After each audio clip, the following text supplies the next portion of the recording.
Welcome, true crime lovers. This is Underage and Full of Rage.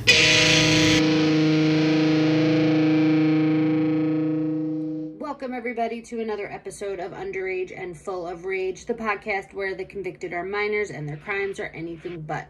I am your host, Becky, and with me, as always, is my co-host, Adam. Hello. Today's story takes us to Baraboo, Wisconsin, which is located in Sauk County, and as of January 1st, 2023, its population was 12,700 people. It's probably most notably known for being the hometown of the famous Ringling Brothers. I'm sure you remember them. Oh, circus. Yes, and honestly, looking at pictures of this place, it looks like an outdoorsy person's wet dream, and I kind of want to go visit it, maybe live there. According to TripAdvisor, the top attractions for tourists include Devil's Lake State Park, Circus World, which is a legit museum just about the circus. That's gotta be creepy. I was thinking that too, like all the old school, the freak show stuff and like all the crazy old like Coney Island circus type shit. Yeah, or like just like the tent, like the weird. I don't know, because I feel like back in the day they had weird statues and weird, just weird. Yeah, it was just like a weird show. Not just like clowns and elephants.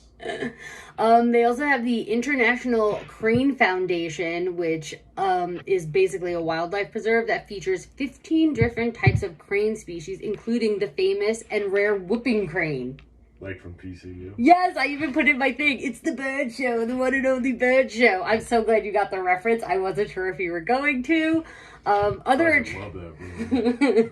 attractions include more state parks, an outlet mall, a historic mansion with a brewery inside, which sounds kind of cool, and so much more. It honestly looks very idyllic.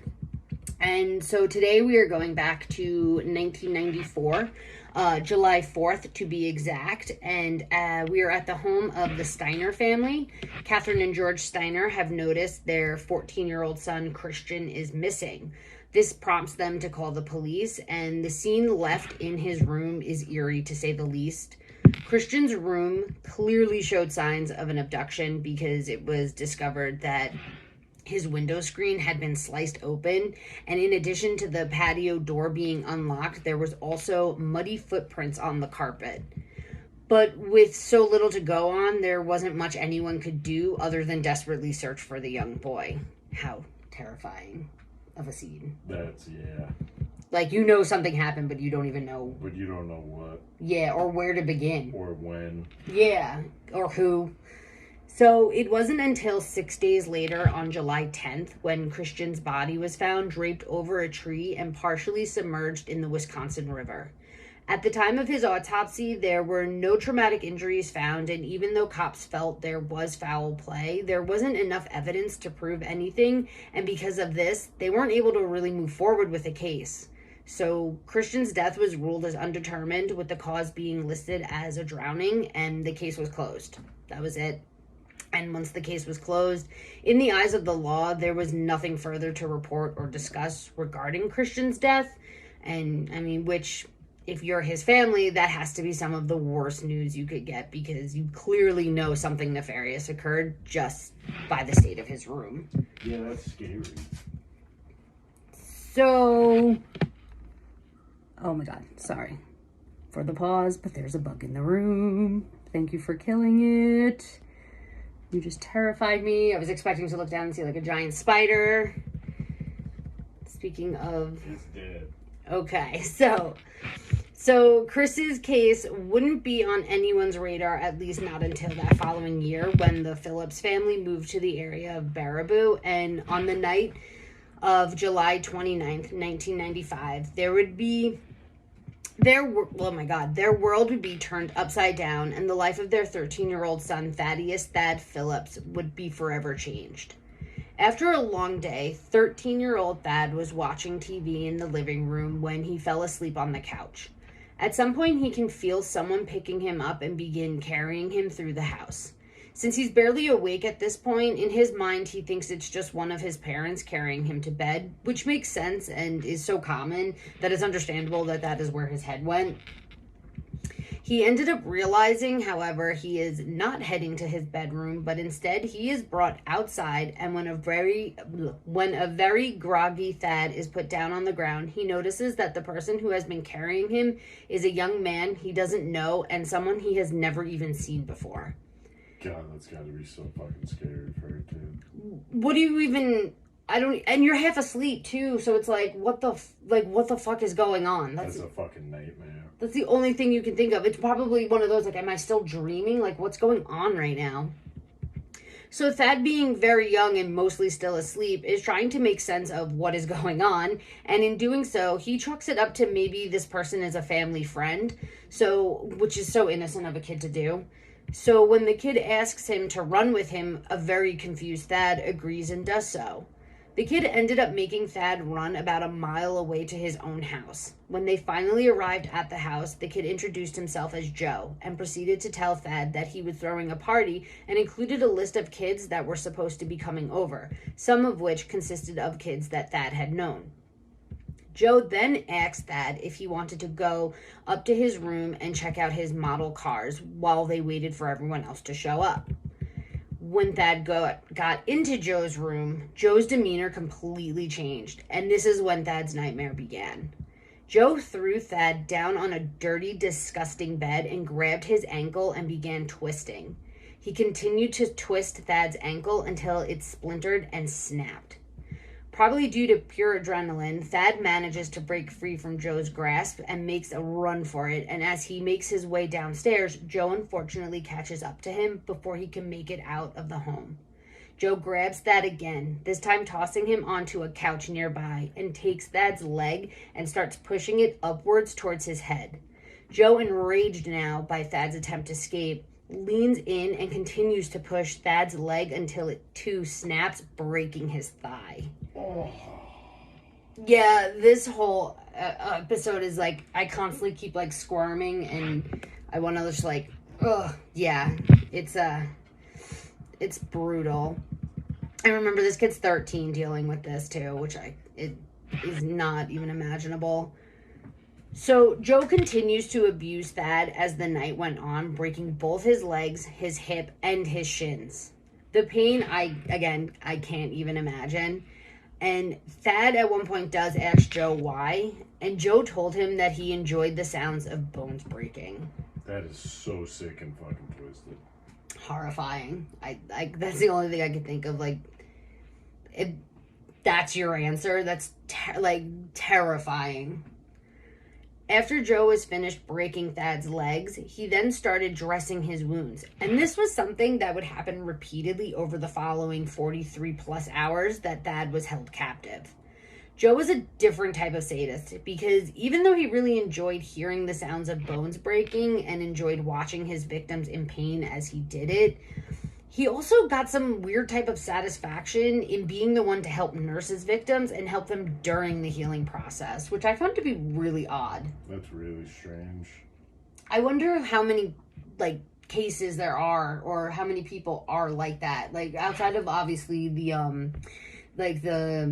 firefighters who are arsonists, because then they come and be the hero, or like the doctors and the nurses that like purposely like make people sick to like heal them, because clearly it's a little different. I feel like they're not like, well, I guess they are torturing those people in some, well, like arsonists are, maybe not, but like doctors and nurses, I guess in some way maybe you're kind of torturing the person by purposely making them sick, but this is like sadistic torture. Yeah, this is like this isn't a like I'm gonna give you some medicine and fucking make you better type shit. This is like or medicine to make you sick. Yeah, this is just fucked. Yeah, so I wonder how many or if it's like an offshoot, if there's a different category of sadists for this type of like person that enjoys torturing somebody, but then being like the hurting and healing. Yeah. So Joe would wrap Thad's legs in socks and use them as kind of like a low budget ace bandage, and then he would make Thad wear these leg braces to help him walk around. Thad had stated that there were times that Joe would get done breaking his bones, and then he would dress them as soon as he was done tending to them. He would then turn around and stomp on his broken bones. Again, so bizarre. Just so bizarre. So after Joe was done dressing Thad's wounds on that first day, Joe decided to go out because he was, probably under the impression that Thad was incapable of moving. He ended up leaving Thad alone in his room. Thad, knowing he needed to do whatever he could to get the hell out of there, wasted no time and took this moment as an opportunity to escape. Thad managed to drag himself from Joe's bedroom all the way down the stairs and into the kitchen. When he made it to the kitchen, he heard Joe come into the house. Joe, along with a friend who I believe was his girlfriend at the time, was actually with him. So while Thad laid silently on the floor in the kitchen, Joe and his girlfriend hung out on the couch just one room over. After a bit, Joe's girl... That's crazy. He was able to keep his shit together. Yeah. Keep quiet. That when you thinking about that, that's a scene out of a horror film, like Texas Chainsaw Massacre, right? Yeah, it's totally like the hands on your mouth, like I gotta stay quiet. Yeah, trying not to breathe too loud and panic. So after a bit, Joe's girlfriend ends up leaving, unaware that the entire time she was there, a very terrified and severely injured, kidnapped 13-year-old was laying on the floor, probably about 50 feet away from her, which is freaking insane. Unfortunately, Joe did discover Thad, and after this, he started locking Thad in a closet before leaving the house. There wasn't much that Thad could do. If he tried to fight back, the worse the torture would be. So Joe was also I don't even know. Joe was really confusing because if he wasn't torturing Thad, he was treating him pretty much as a friend who was just over hanging out. He would carry Thad downstairs and lay him on the couch so the two of them could watch movies together. And Joe would also just shoot the shit with Thad and talk to him as if Thad was there again to just hang out like an old buddy, and as if he wasn't being tortured and held captive. It's just so weird. Thad stated that during these times, Joe would talk about his family and his girlfriend. He also told Thad he lived in that gross house with his brother and that Thad wasn't the first kid Joe had done something to. Oh, do you have to say something? Oh, okay. So, according to Thad, Joe told him that he had previously killed 2 other boys, but was only able to remember one of their names. Joe told him that the one kid he could remember was a kid named Chris. On July 31st, Joe had plans to go to a party with his girlfriend, so before leaving, he locked Thad in the closet and headed out. While in the closet, Thad started feeling around and stumbled upon an old guitar and began using it to pry open the door, eventually breaking the closet door open. He crawls out of the closet and makes his way to the top of the stairs and legit throws himself down them. All the while he's doing this, he's passing out multiple times, he said, due to sheer pain and weakness. He eventually makes his way to a phone and calls 911. He told the dispatcher that he was abducted and brought to this house where he was being tortured. Luckily, the cops showed up to the scene before Joe had returned home, and when they found Thad, they immediately sent him to the hospital. The cops then went around town trying to find this party that Joe was apparently attending, and I don't know how, but they actually did find him, and that's when 17-year-old Joe was arrested while at a party with his girlfriend. Wait, they actually found a house party that was going on that this dude was at? Yeah, I thought it was weird too.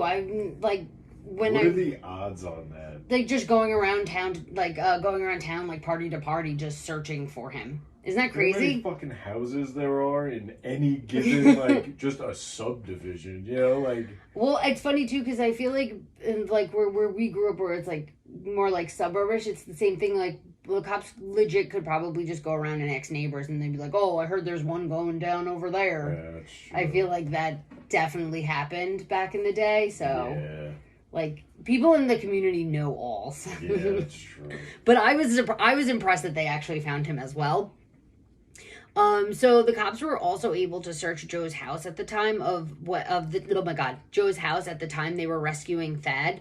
And during their search, they discovered a notebook with the names of several local boys. Some sources stated that there were more than a dozen names on this list, and that some of the names listed were boys that Thad did know. These names were also listed under different categories, which indicated that Joe could, like there was a category that Joe could wait on some of these kids, and then others were indicated as being next. So like it was like a list that said like future victims basically, and then a list of kids, and then it was like, oh, these are the ones I'm gonna hit next, and it was like listed those kids, and then some of the names were listed under the category that said the quote unquote the leg thing. So this led the police to believe that the boys under this category were meant to meet the same torture and fate that Thad did. That is so twisted. That's effort. You're really like plotting and planning at that point to kidnap local boys. Like that's and you're he's only 17. So my whole thing is like, how many animals did you do this to before you graduated to children? What year did you start doing this shit? That's what I'd like to know. I'd like to know also what happened that made you have this enjoyment of hearing bones crack. Like, did somebody like crack their knuckles around you once and you were like, ooh, I like the sound of that? You know what I'm saying? Like, where does that even come from? Because you have to hear bones cracking to know that you enjoy the sound of it. Yeah. Does that make sense? That's not something you're like, ooh, it's a really cool sound. Something I've never heard before. Like, yeah. Yeah, you ain't doing that. Right? Like, you can't be into something that you've never encountered before. Yeah. So that's what I'd like to know is when did that happen, or how did it start, or what like ignited it, I guess, inside of him. It's pretty interesting. I don't know if I've ever heard of anybody else also like having that type of, I don't know if it's a fetish. I don't even know what it would be considered. Something he's really, really into. Well, because I'm saying, like, it's not like he... Like a fetish? It's not like he gets, like, sexually... I guess not sexually turned on, because it's not like he rapes these boys or anything. Yeah. It's just kind of like a... Like a weird thing that he enjoys. So that's why...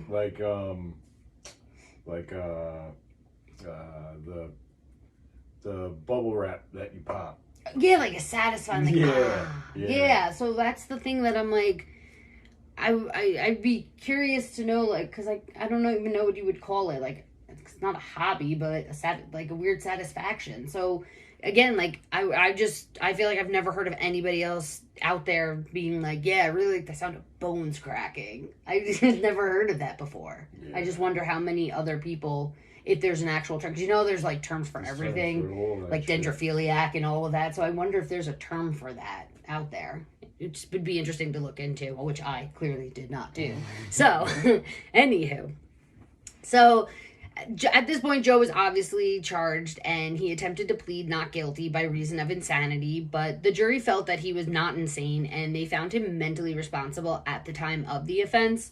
So, in October of 1997, Joe was found guilty of abduction, causing great bodily harm to a child enticement, attempted first-degree intentional homicide, mayhem, and mental harm to a child, and for this, he was sentenced to 100 years.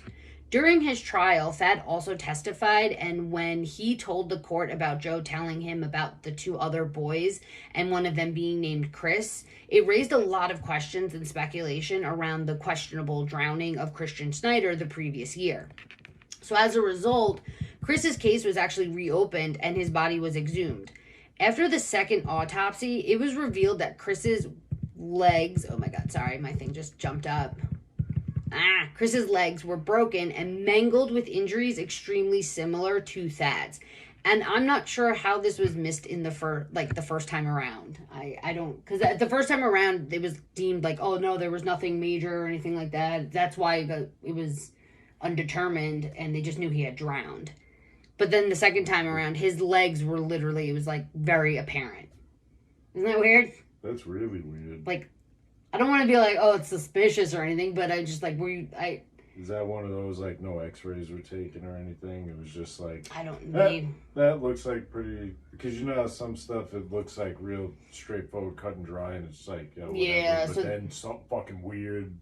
randomly. So they just said, no, that doesn't sound right. So they just said, like, no injuries type deal. Meanwhile, if they looked closer, they would have saw, like, his legs are clearly broken to bits. Or anything, just like, yeah. This is clearly Yeah, I don't know. I wonder.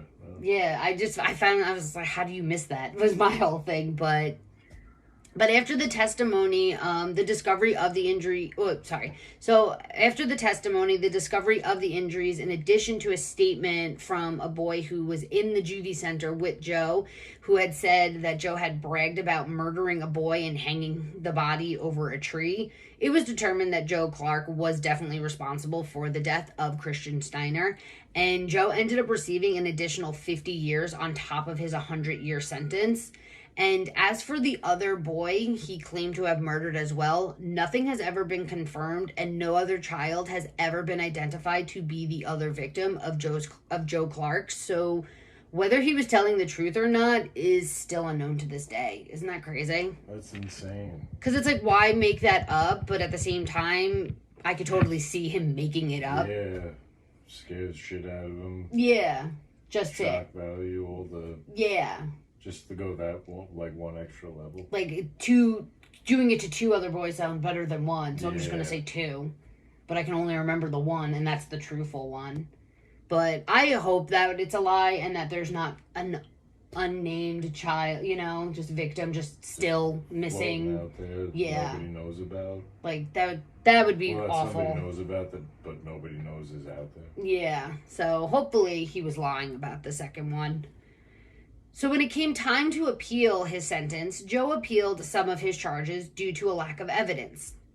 He ended up challenging the following 3 charges.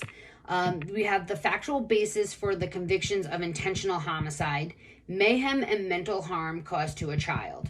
So starting with his argument against the mayhem charge, which mayhem means having an intent to disable or disfigure another by cuts or mutilating the tongue, eye, ear, nose, lip, or other body member of another, and requires evidence of great bodily harm. So now Joe argued that causing multiple fractures to someone's legs only constitutes as mayhem if that person suffers from permanent damage. And this actually had the courts raise the question of what the proper interpretation of the term mutilate is. So in the end... people are fucking brilliant. Like, that is such... ridiculous argument, but so it's just perfect. Like genius at the same time. Yeah. Because it's like, well, technically, it's like semantics. Mm-hmm. But no, we're in court, man. You got to be fucking. Yep.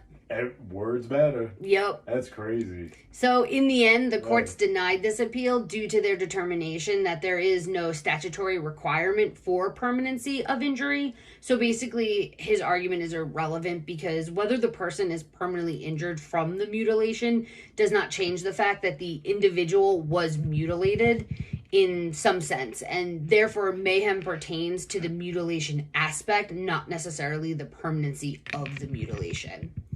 So the way the court saw it was the victim had been deprived the use of his legs when Joe fractured his ankle, one of his knees, the bones in both of his legs, and by allowing these fractures, more specifically the ones in his knee and ankle, to go untreated, could have led to permanent damage and even death. So considering Joe threatened also to paralyze Thad if he tried to escape, and the fact that Joe most likely knew these injuries would disable Thad, preventing him from escaping, the courts determined that his argument against the factual basis of mayhem was completely erroneous. So they were like, go fuck yourself. Yeah, very fitting. So on to the next argument that Joe had was the factual basis for mental harm to a child.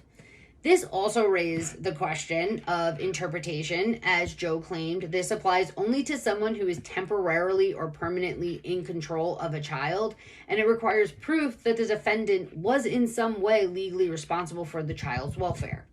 So in response to this, it's ridiculous. I just think of my cousin's video with that one.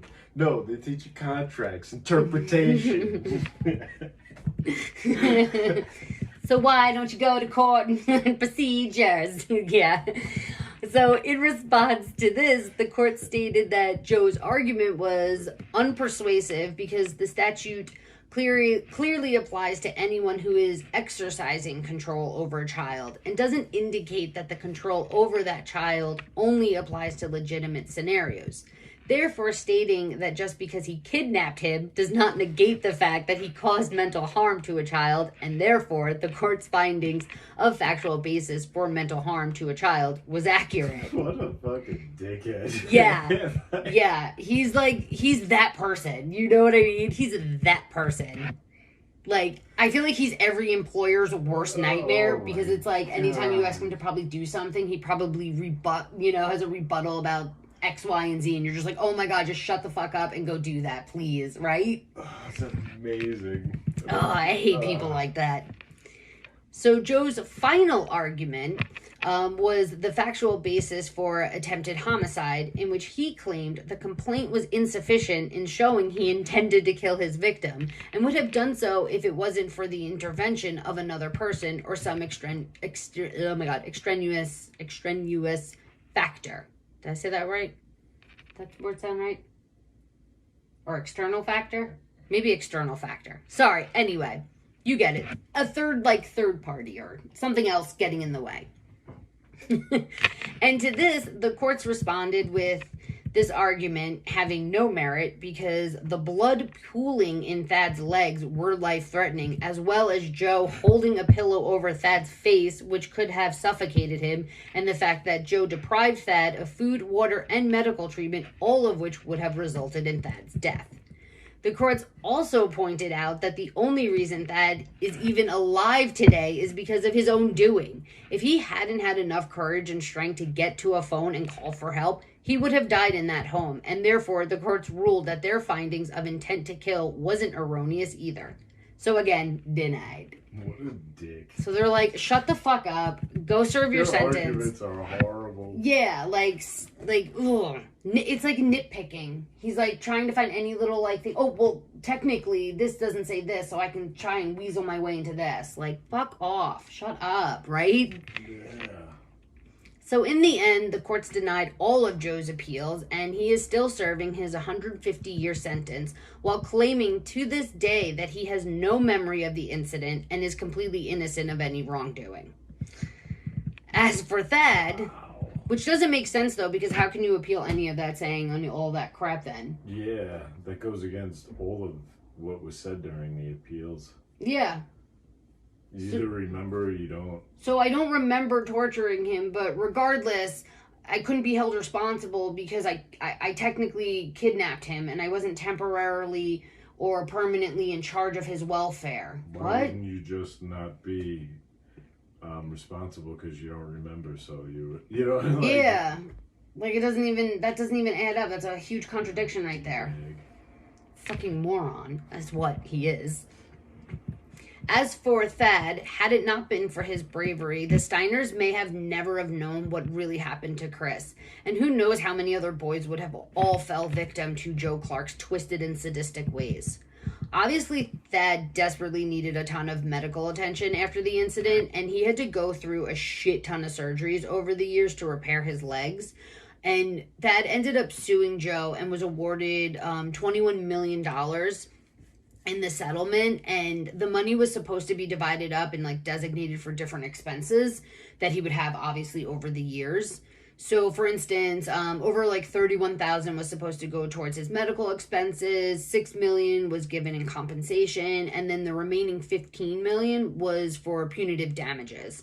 However, as of today, do you want to guess how much he has seen? Nothing. You are correct. Ding, ding, ding. Not a dime. He has not seen a dime from Joe Clark. And obviously he's... Well, how would he? Well, because I feel don't they How old was he? 17. What assets does he have? None. I mean, shit, even if he was fucking 100, just because doesn't mean he has any assets to give. Oh yeah, it's not like an O.J. Simpson situation where it's we can just seize this, seize that, and give it over to the family. Or how he tried to write that book and the family was go fuck yourself. Yeah, we're taking it. And the book. And we're changing the front of it so it says I did it. But I see what you're saying. But yeah. I didn't even think of that. And then he goes to prison. Yeah, it's not like they're making money in there. I don't know in those cases, what do you do? Because, I mean, he's still obviously, and that's the thing too, his whole argument about, like, oh, permanent damage and all that shit. The kid is permanently damaged.